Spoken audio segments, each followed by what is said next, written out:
आप देखिए, ये जन्म नक्षत्र है, उत्तर भाद्रपद। इसको हम जन्म नक्षत्र बोलते हैं। ये नंबर 1 है। आप देखेंगे 1, 2, 3, 4, 26, 27। अब आप ये जो पहला नक्षत्र जो हो जाता है वो जन्म नक्षत्र बोलते हैं, दूसरे को संपत बोलते हैं, तीसरे को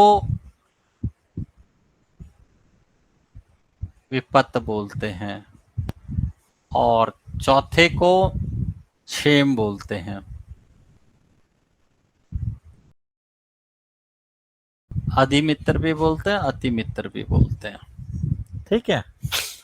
अब जो ये आपका जो रहता है, जो रिपीट होता है, आप देखेंगे जो 19वां मतलब 10वां जो नक्षत्र होता है, इसको अनुजन्म बोलते हैं, अनुजन्म बोलते हैं। और जो 19वां रहता है, इसको त्रिजन्म नक्षत्र बोलेंगे। किसी का जन्म नक्षत्र यदि उत्तराषाढ़ा है तो उत्तराषाढ़ा जन्म नक्षत्र आ जाएगा। उत्तराषाढ़ा के बाद श्रवण आता है, श्रवण उसका फिर संपत आ जाएगा। और उससे आगे जो हो जाता है, आपने देखा होगा, श्रवण के बाद जो मंगल का आता है घनिष्ठा, तो वो उसका विपत आएगा। तो देखो, इस कुंडली के लिए विपत अश्वनी है, और जिसका जन्म नक्षत्र उत्तराषाढ़ा उसके लिए विपत घनिष्ठा है। तो अब ये देखो, इससे 45 डिग्री इधर और इससे 45 डिग्री इधर आगे, ये पर्टिकुलर पीरियड हमारा क्या रहेगा, ये शनि की 7.5 रहेगी। शनि की 7.5 रहेगी। ये आपको अभी तक हमने बताया।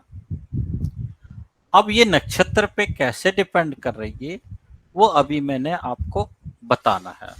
अब थोड़ा सा एक चीज देखिए कि जो हमारा ये है 10 डिग्री 42 मिनट है, ये मीन राशि में है, तो इसका 45 डिग्री कब होगा? पहले यदि आप माइनस करेंगे तो कब आएगा? वो आएगा आपका मकर राशि में 25 डिग्री 42 मिनट आएगा।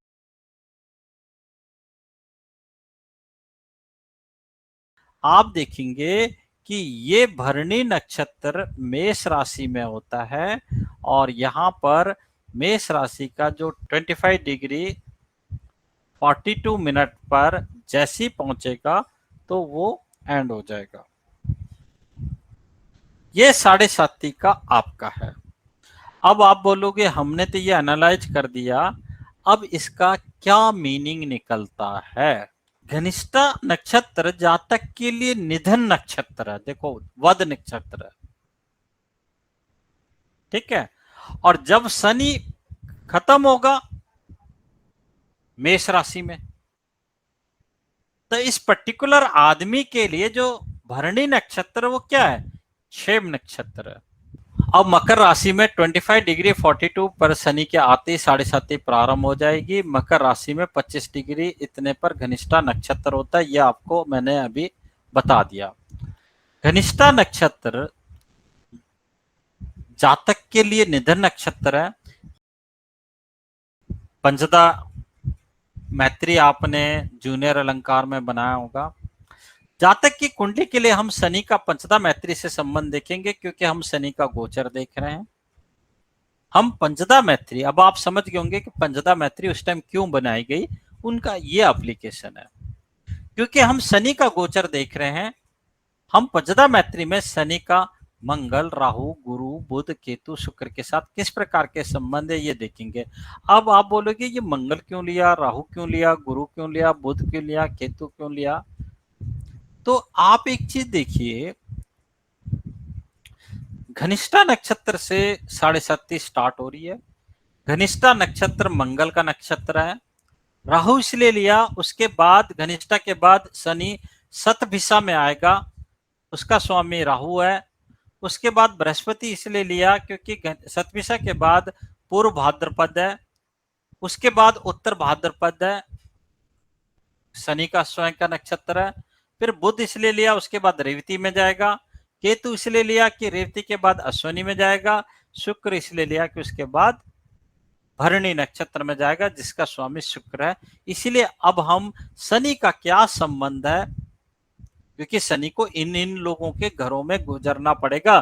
जैसा शनि के दोस्त होंगे तो अच्छा फल देगा, शनि के दुश्मन होंगे तो वो क्यों वेलकम करेंगे उसका।